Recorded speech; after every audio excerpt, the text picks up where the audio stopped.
Hey guys, welcome to this video. Today we're going to be talking about conflict and how to engage in conflict in a positive way. Thank you for visiting my channel today. My name is Dr. Tom LaHue, and we talk about all kinds of things related to the Enneagram.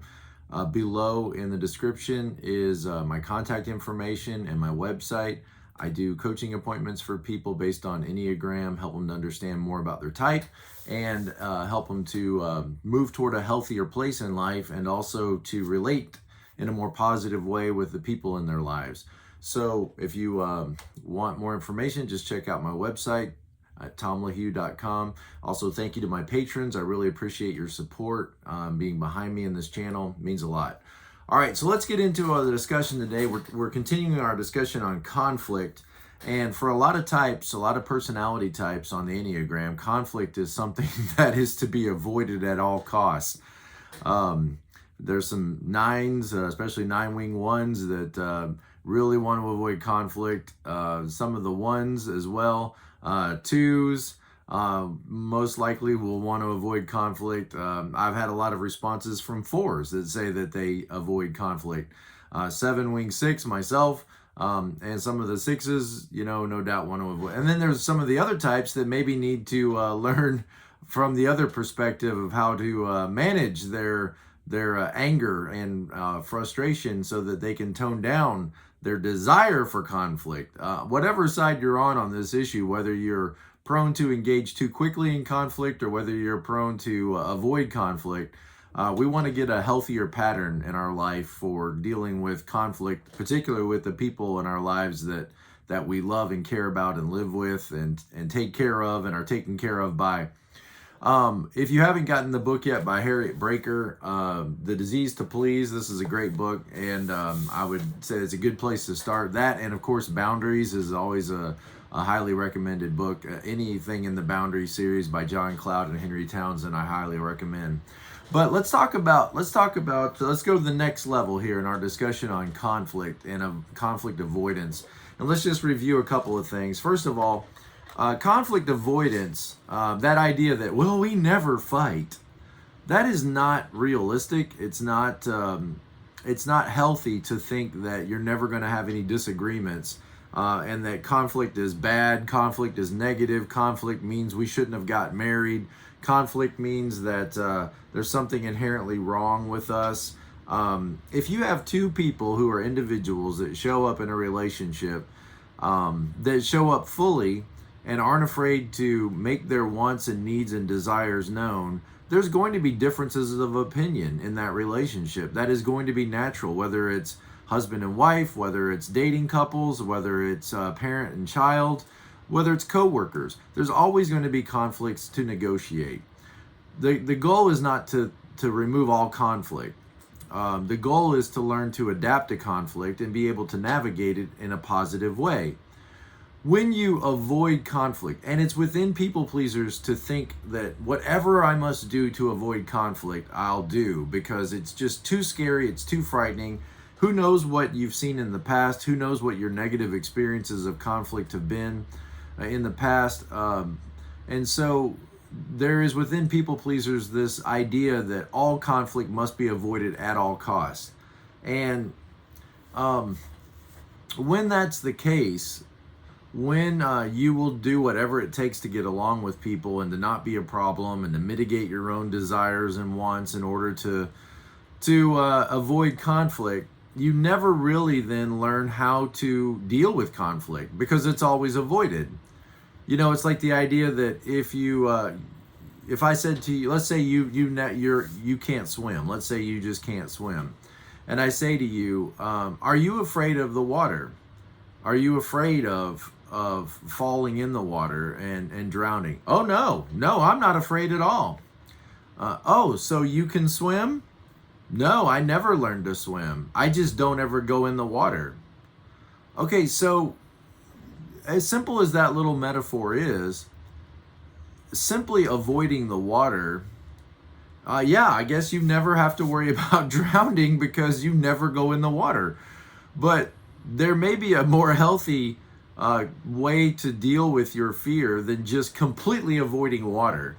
And that is, what if you could get in the water slowly get into the shallow end of the water until you feel comfortable, and just walk in the water, and then eventually, maybe take some lessons or watch others and practice, and in a slow, mediated way, develop the ability to at least either float or tread water, but then eventually hopefully swim. And then you don't ever need to be really afraid of getting into a pool or going out into the beach. And now you don't have to avoid water because you've learned to handle it. You've learned to be okay in it. Saying that, well, I never have any conflict, so I've learned to adapt because I just don't ever have it. That's not the same as developing skills to navigate through conflict, and to learn to communicate in such a way as to make your needs known and to negotiate. The goal in conflict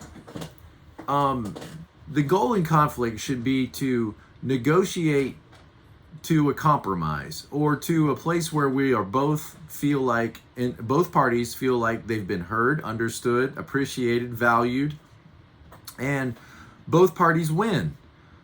When we get into conflict, sometimes, we can adopt that pattern or that idea that I need to win this conflict no matter what, or I need to give up and just let the other person win. Neither one of those is healthy. Remember, the goal here is not to win a battle. The goal is to win the war.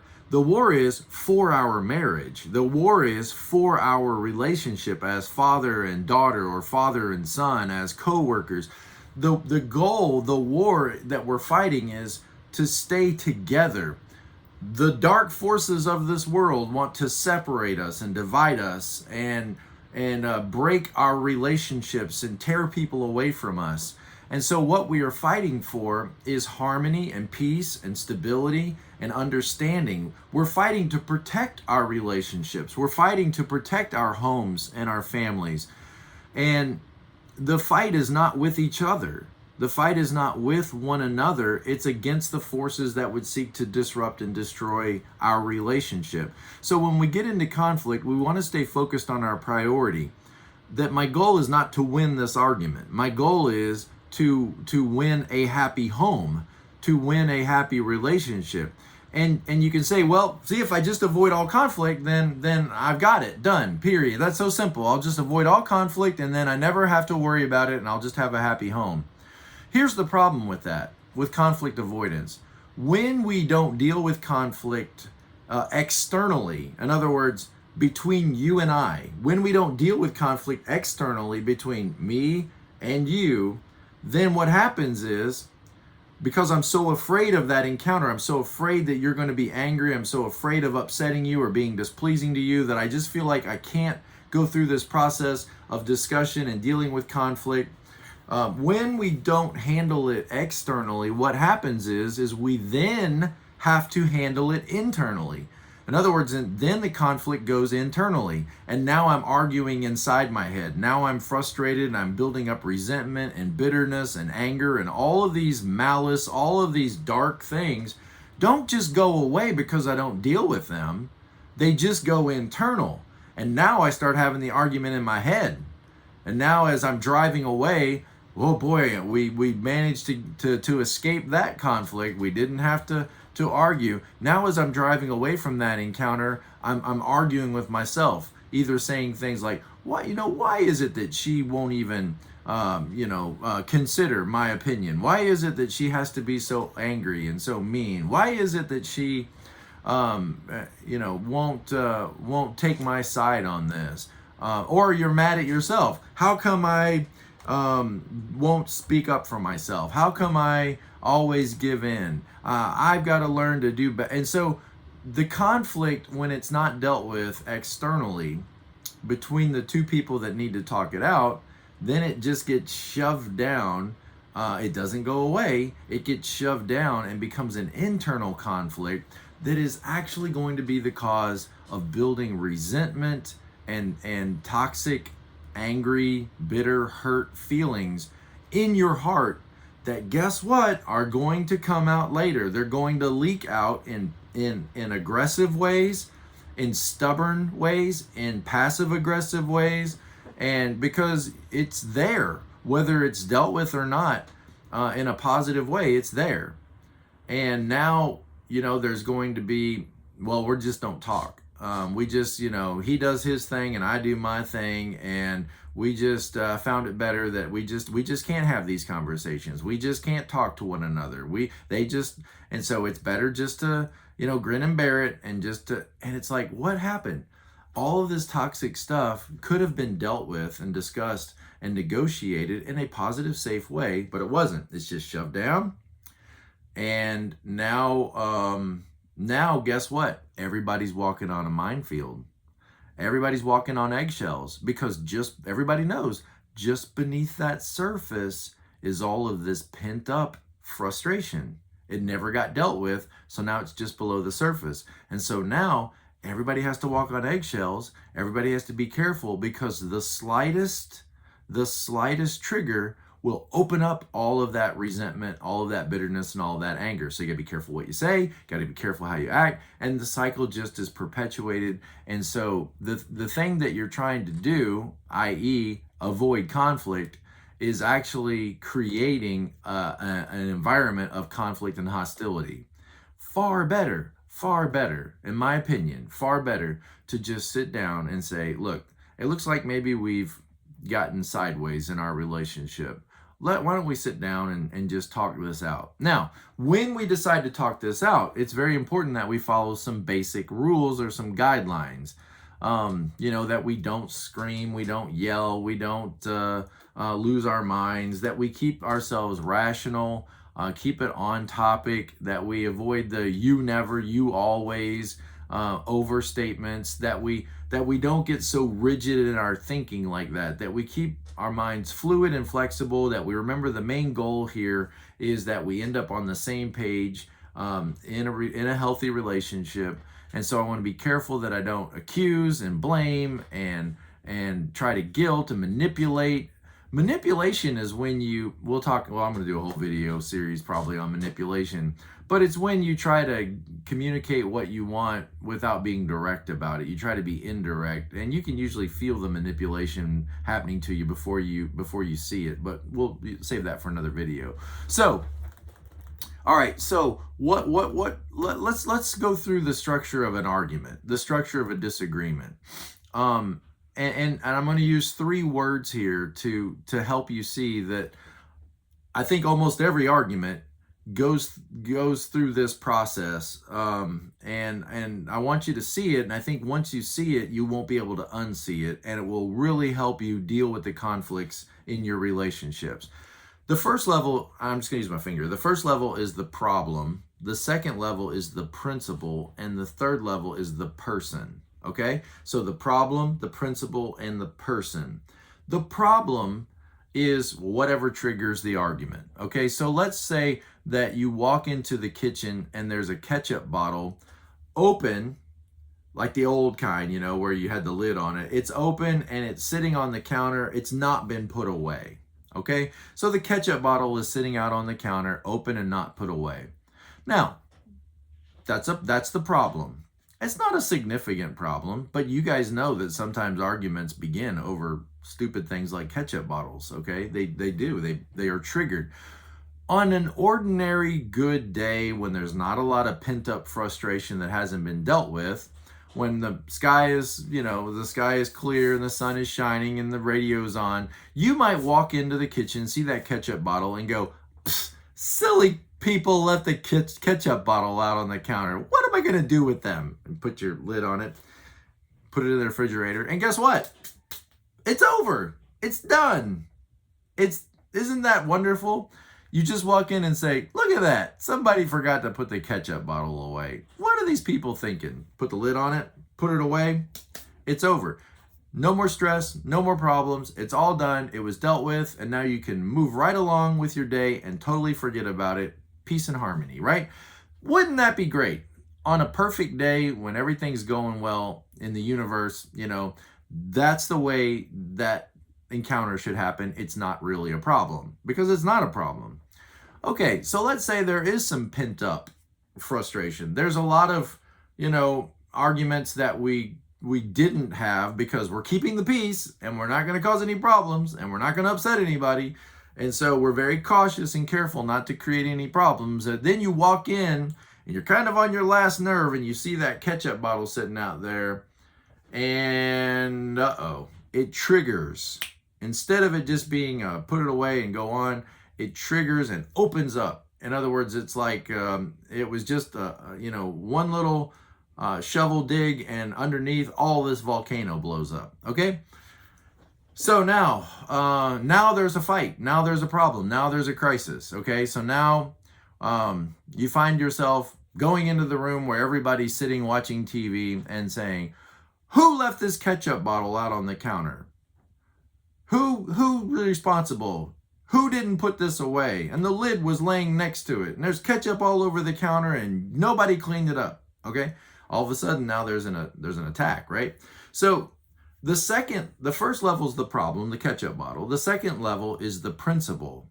And the principle is for the person that's having the problem, the principle is when you're done with something, whether it's in the kitchen or anywhere else, the proper response is to put it away and put it back and not leave it out for somebody else to clean it up. That's not kind, that's not nice, that's not the way things should be done.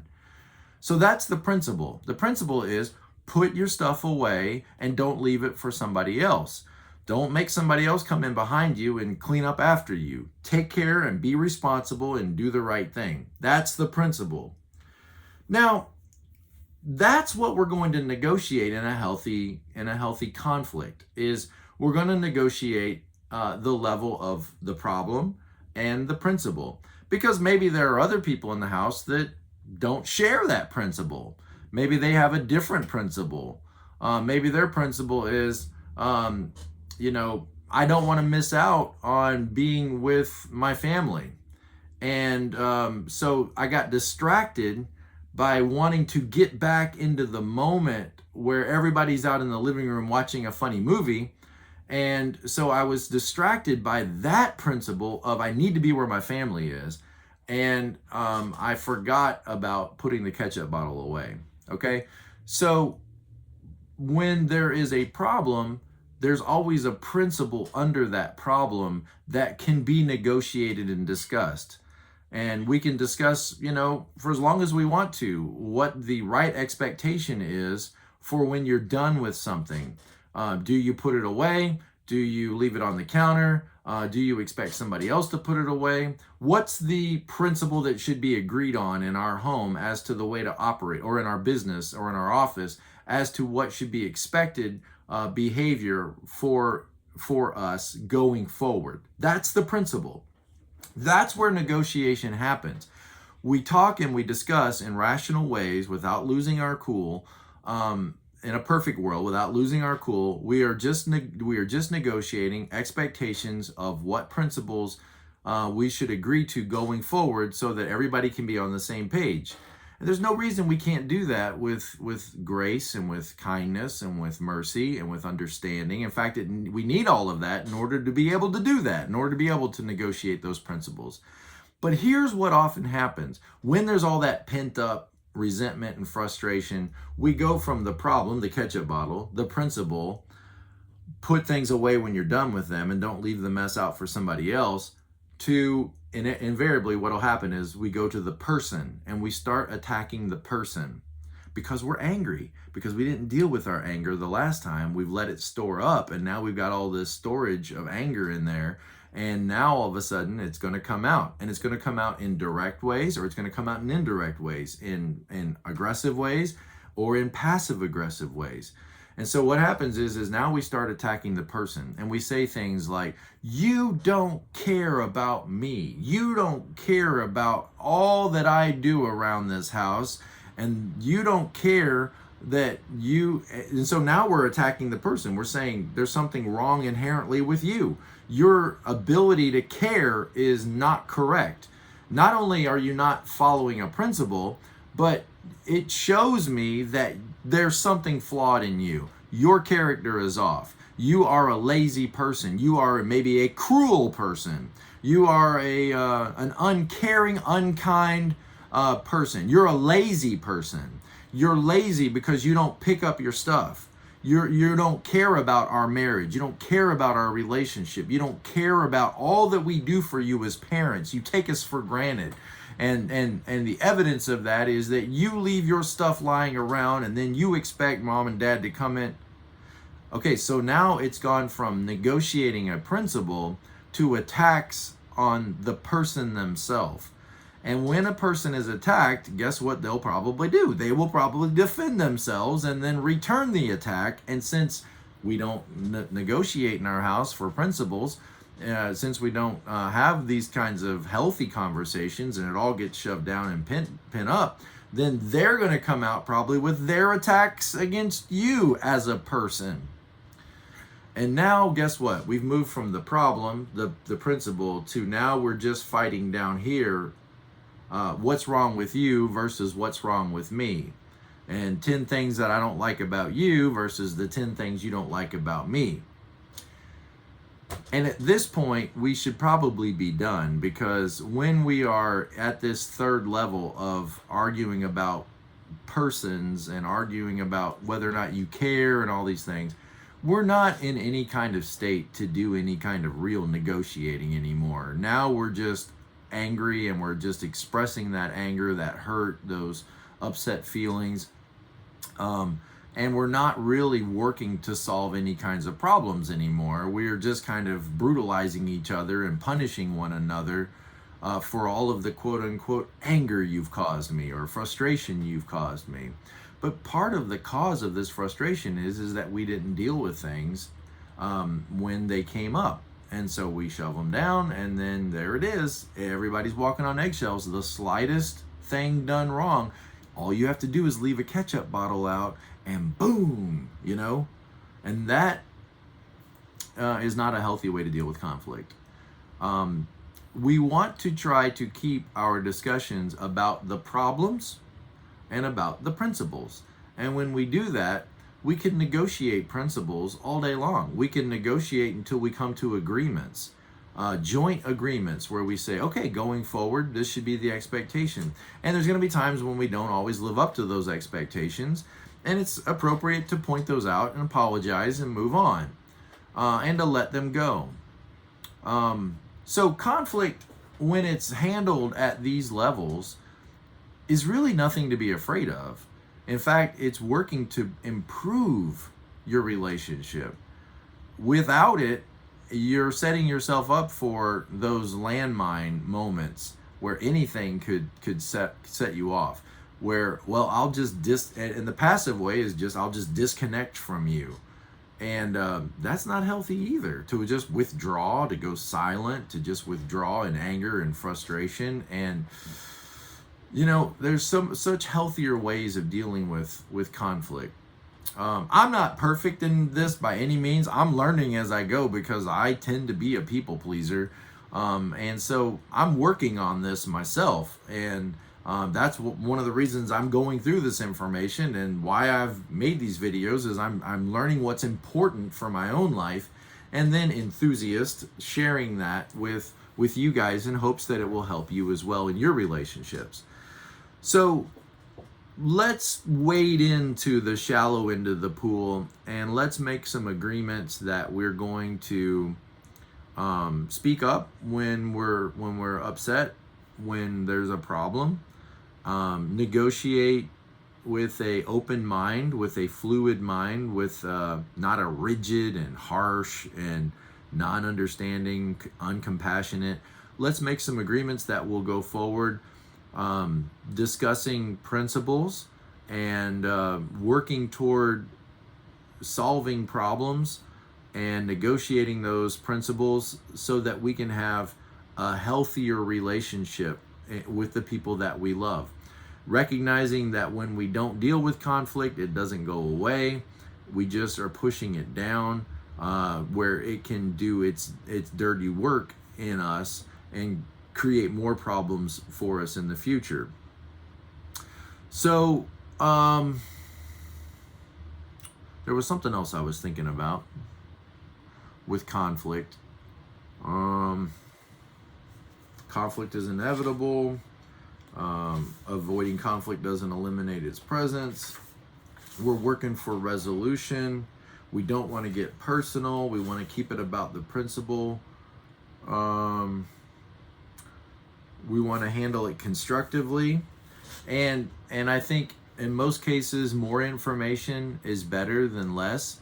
Let's keep talking until we come to a good conclusion that we can agree to. And if we're getting a little bit heated, then maybe we just pause and say, why don't we come back to this later? There's nothing wrong with that. Say, why don't we come back to this later? Maybe you're discussing about which school you should put your kid in, and that might be a little more, take a little more time than putting ketchup bottles away. So one of those, what are we going to do with mom, nursing home or home care, or in our home, or what schools for our kids, those bigger decisions, where to go on vacation, those bigger decisions that have a little bit more weight to them, it may take several appointments, several meetings for us to work through. But we will be able to work through it if we stay on task and we don't make it personal. And this is what I was going to say. Conflicts that we don't resolve, we get to have over and over again in our relationships. When we try to escape a conflict because we are afraid it's going to be unpleasant, and we don't work through to a negotiation, when it's never negotiated the principle, we're guaranteeing that we're going to have to go through these conflicts again and again and again until we do negotiate them. So conflict avoidance is a sure way to ensure that there will be lots of conflict in your relationship. Far better to make the decision to value the relationship enough that we're going to work to resolve those conflicts in a healthy, caring, compassionate way, so that we can then be done with them and move on and not have to have these conflicts again. In fact, probably one of the signs of a healthy relationship is that they deal with conflict, because happy relationships deal with conflict and then they don't have to deal with it again and again and again. Unhealthy, unhappy relationships are ones where conflict is avoided. And you would think that goes backwards to the way you would think. You would think, oh, well, if you avoid conflict, then you'd be happy. It's quite the opposite. Those that avoid conflict are destined to have unhappy, unhealthy relationships. Those who handle their conflict in appropriate ways are destined to have healthy and happier relationships. So one of the marks of a healthy relationship is conflict resolution, is they resolve their conflicts. Conflicts are inevitable. They're going to be at some level a part of your relationship. And as you work through them, you're guaranteeing a better, brighter, healthier, happier relationship. And don't we all want to work for that? So I hope this information is helpful to you. I hope it's encouraging. I hope it helps you in your relationships. If you need somebody to walk through this journey with you, again, in the description below is my website. I'd be happy to work with you, or work with you and your special someone that may be having some challenges with right now. And of course, we don't tolerate abuse. We don't tolerate any of those abusive patterns like that. In those situations, there needs to be distance. There needs to be boundaries. There needs to be space between you and that other person. And we don't tolerate that. But if you would like help, I'd be happy to help you. You can go online and book an appointment. I'll talk to you guys next time. Be present to life.